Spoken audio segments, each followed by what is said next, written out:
खाकी वर्दीचं स्वप्न पाहणाऱ्या युवकांसाठी मदतीचा हात, नामदार संजय राठोड यांच्याकडून निवास व भोजन व्यवस्थेची पाहणी।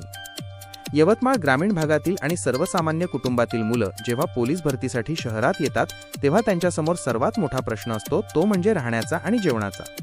हीच अडचण ओळखून स्वर्गीय प्रमिलादेवी दुलीचंद राठोड यांच्या स्मृतीप्रित्यर्थ पोलीस भरतीसाठी आलेल्या युवकांसाठी निवास व भोजनाची मोफत सोय करण्यात आली आहे।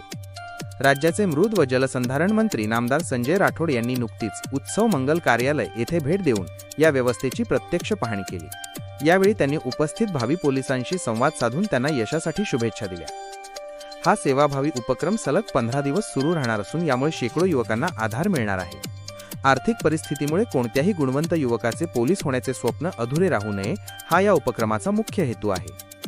ग्रामीण भागातील सामान्य कुटुंबातील मुलांच्या स्वप्नांना बळ देण्याचे काम या उपक्रमातून होत आहे। ही केवळ एक सोय नसून युवकांच्या जिद्दीला दिलेली साथ आहे, असा विश्वास नामदार संजय राठोड यांनी यावेळी व्यक्त केला।